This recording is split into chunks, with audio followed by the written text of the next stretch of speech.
All right, so this is a subcommittee with diversity, ASB's diversity committee, and we have here with us our guest speaker, Miss Riehart, who will be one of the co-teachers, if I understand that correctly, which you can correct us.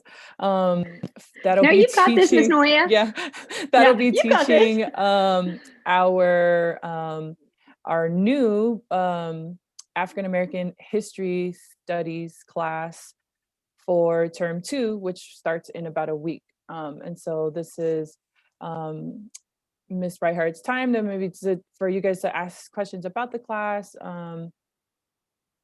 and what it'll be about and what it has to offer our students. So, Miss Riehart, first question, what kind of material will the class cover? Like, what will you be going over in the class? So we're going to use history as a mechanism to talk about current context. And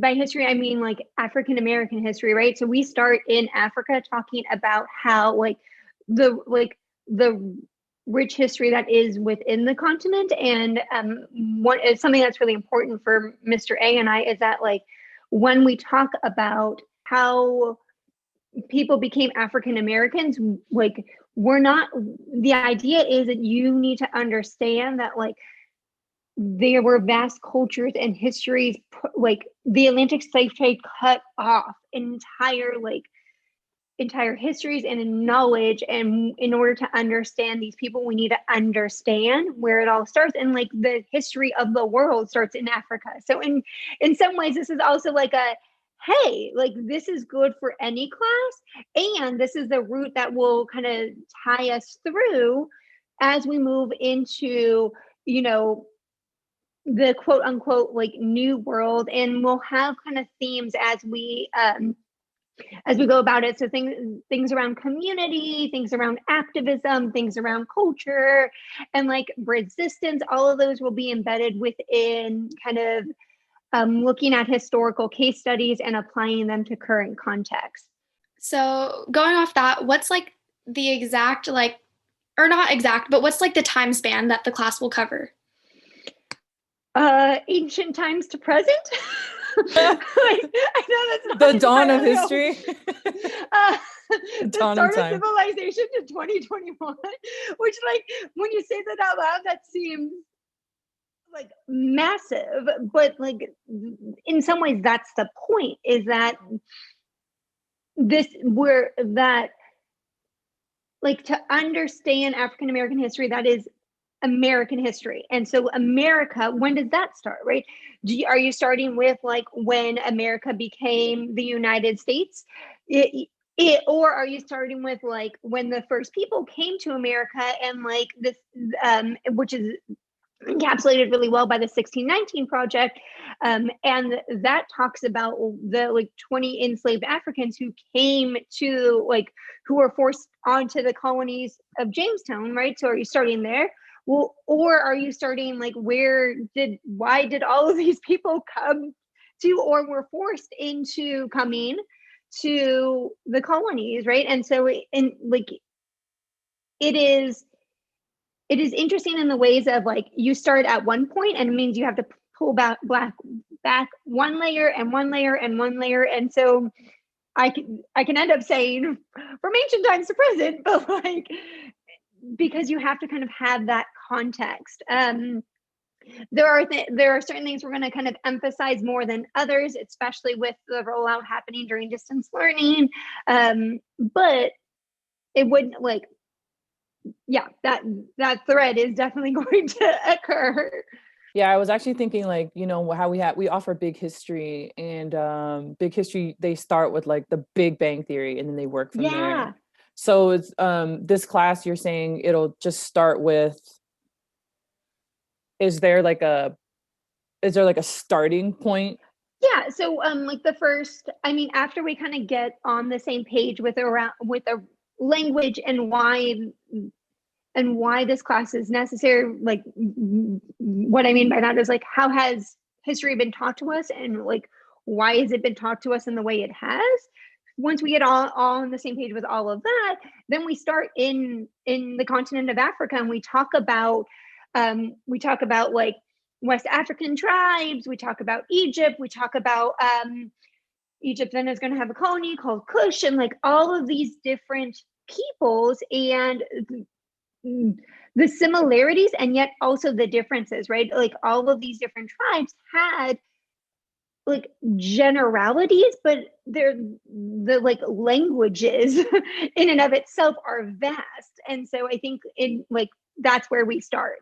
And I think when you start there, then you can really contextualize just like the awfulness of slavery, because you take away all of that, right? So you have to understand that these things existed, and like language and culture, and you're talking about doctors, and you're talking about teachers, and you're talking about like people we revere in society, and then what does that mean later on, and then where do you go from there, right? And what material will you guys be using? Like, did the district make certain books for you guys, or?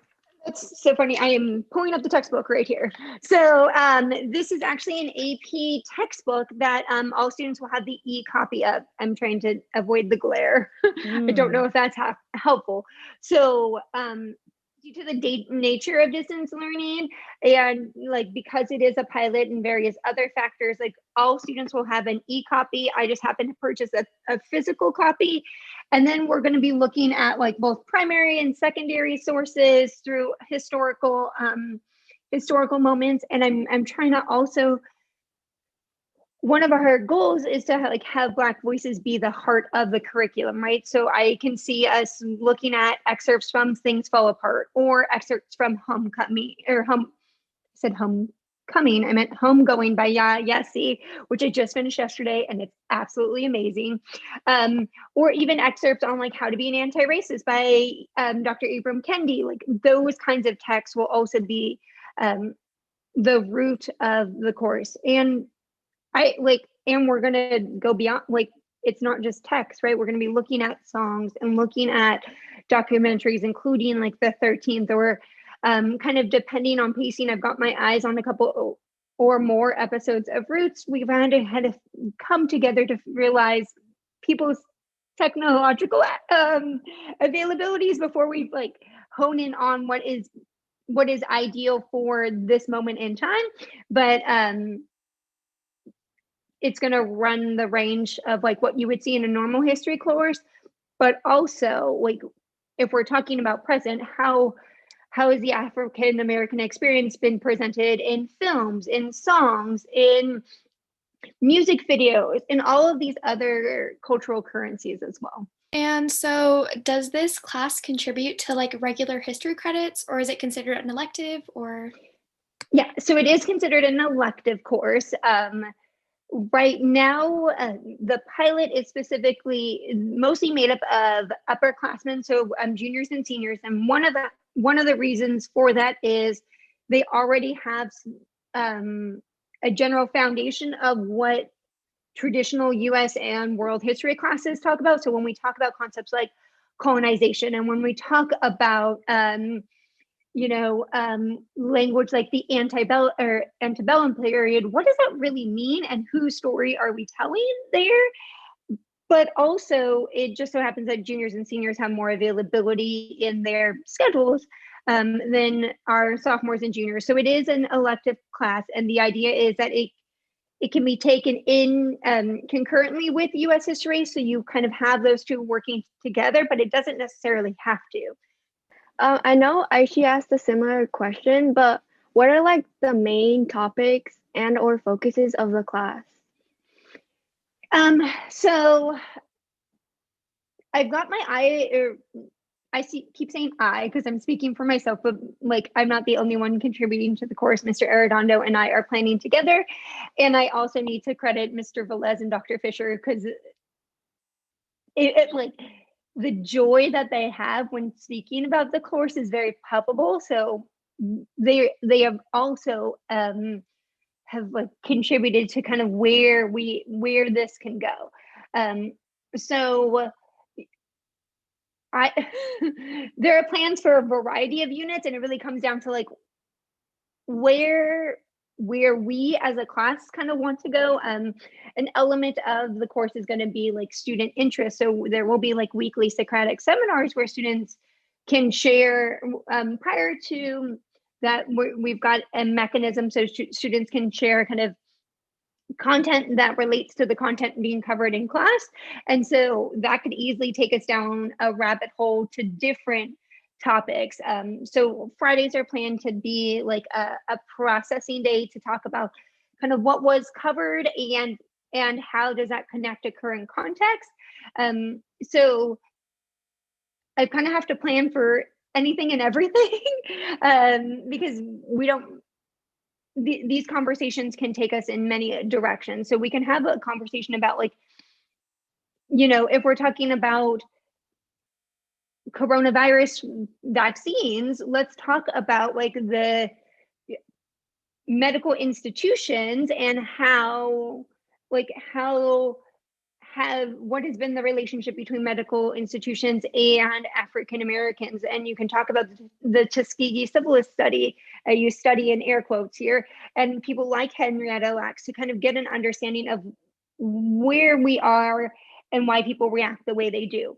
And so that's kind of one example to say like, here's a current context, and then let's backpedal to the different historical systems, case studies that like cause people or cause historical actors to act in certain ways and give context to the way that people are perceiving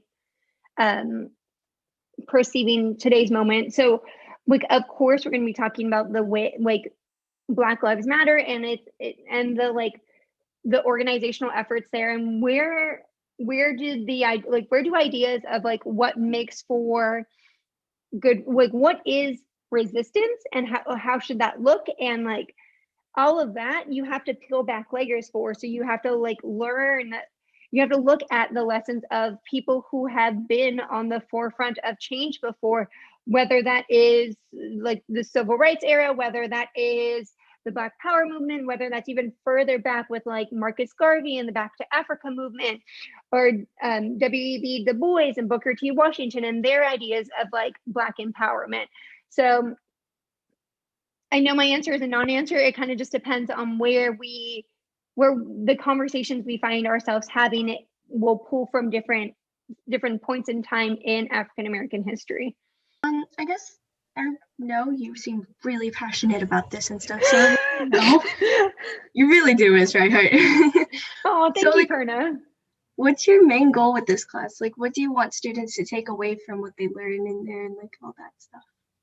I think my ultimate goal is the goal I have for any courses. I want to facilitate students in their ability to be change makers, whatever that looks like, right? So in order to make change, you kind of need to know what is happening and what has happened. And then you kind of need to know what is it you want to change and the course that you want to take to make that happen. And so whether that's using strategies that change makers use by analyzing like locations of powers or stakeholders involved in a specific moment, or whether that is like kind of like a civics action project on engaging with the community. I want students to realize that like that they are change makers and they can take this knowledge and move it forward. It is really just an opportunity to start a conversation that I hope will continue as people grow and learn and want to like further their efforts. I was wondering like what encouraged you to like start or teach this class in like the first place? Okay. So I think that I'm gonna share kind of my role in this, but I need to backpedal to kind of the masterminds, and that's of course giving Dr. Fisher and Mr. Velez tons of credit. So you may already have this, and then you may already have this information, and then we'll edit this out later. But just in case you don't, I know that several years ago, before I even joined Kennedy, the Black African Fusion Club had a conversation with Mr. Velez about like the importance of acknowledging the African American and Black community, and like how they felt a disconnect, and it like was a light bulb that went off for Mr. Velez of like, yeah, there is this disconnect, and kind of what do I do about it? So after many conversations with Dr. Fisher, they envisioned a course, like they envisioned this course. And so I would want to say last June, it was official that like I would be a part of the team, but we had been having a conversations about that prior to the shutdown. So I would say this time last year was the first time that like Mr. Velez and I had a conversation about this course is coming. And like I immediately lit up and I was like, oh, we're gonna talk about social justice. I get like in 4 months to talk about this right. So I think that what really attracted me to be a part of the team is that it's a collaborative effort. Like Mr. Arredondo, Mr. Velez, and Dr. Fisher and I like are in constant contact on like the rollout, and that is kind of the way I envision what I would want community efforts to look like, and what allyship should look like, and all of those things that are important to kind of building a better and like an anti-racist society is coming together and having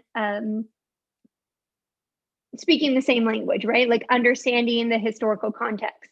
I will say like what I didn't anticipate immediately, but now one of the things that I'm most excited about is to learn alongside my students. Right? In planning this course, it became very apparent of like what I do and do not know about African American history, and like really thinking about like why is that the case? Why is it that in like my history classes when I was in high school, we only talked about these 5 people, and here's the African American experience in 5 people, right?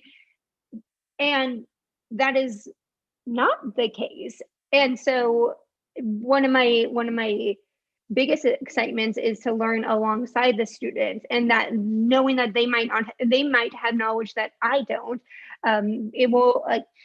It makes everyone, we're better from learning from each other. So I'm looking forward to like having that experience as well. How much of your own sort of personal learning process has been enhanced and just preparing to teach for this class, the pilot course, which I think is a huge feat, especially like distance learning, and like we're in the thick of just having like really deep, rich conversations about racial justice and, the America that we know now, and just we're on the brink of inauguration tomorrow, and it's a lot. Yes, a lot of overlapping things, and so I'm excited for your class and the students to be able to learn and like in the moment. Whereas I think a lot of like courses you learn in history, it's like you're reading about the past, whereas like we get to see this like it's playing out now. So I'm just curious, just like I can tell like the excitement and like the reading that you've done, but just if you could maybe speak to your own sort of personal learning process. Yeah, it's interesting because when I originally started thinking about this course, I'm like, okay, here are the ideas mulling over my head. And then the more I was diving in, the more I realized how little I knew. And so I think that like the baseline is like to learn all I can, and whether that is like through learning on my own. And like I said, I just finished Homegoing, an excellent book if you haven't read it. Yes, right.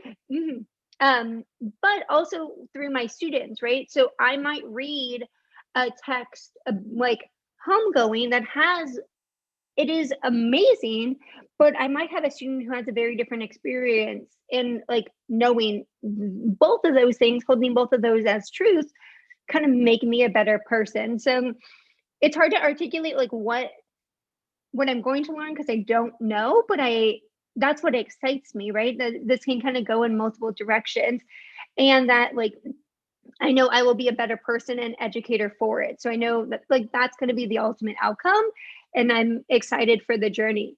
I think that like it more specifically, there have been trailblazers that I've found out about and movements I've found out about that I didn't know before, that I'm like, oh, this is profound, and it is like a key part of American history. So if I'm trying to grapple with kind of where we are in the present moment, like some of the things Miss Moria mentioned, I need to dig deep, and so I'm looking forward to having that journey with my students, and then like for my own personal learning as well. For students who are interested in signing up next year for this class and like are debating on whether or not like to actually join the class, what would you tell these students? And then are you talking about like starting next week, or are you talking about the fall? Next year, yeah, like future people that sign up, yeah. Okay.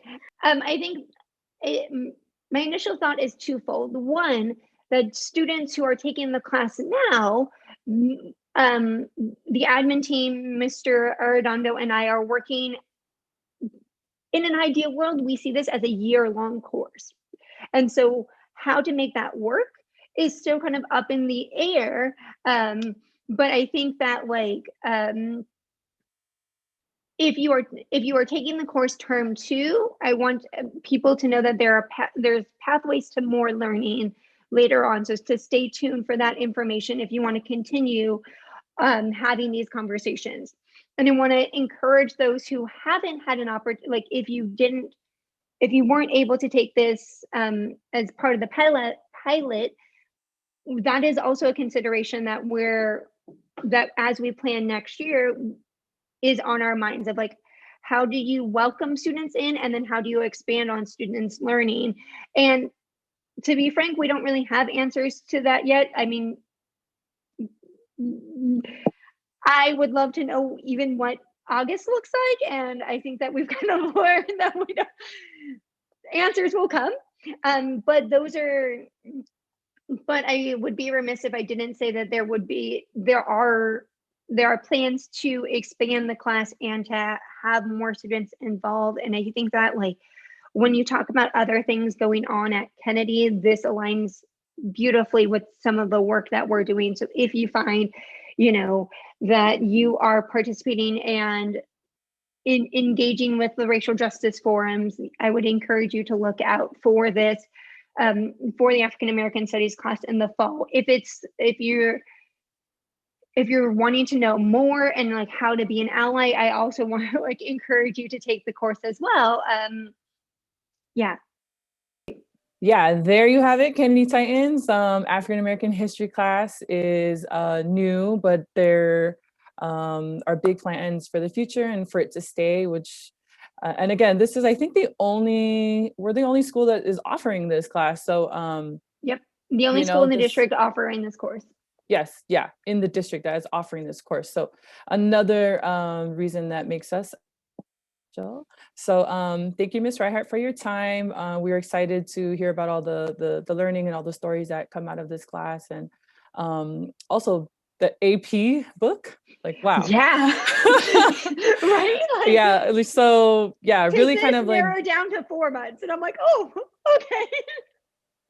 Thank you, Ms. Riehart, for Bye. joining us. Have a good day. Have a great day.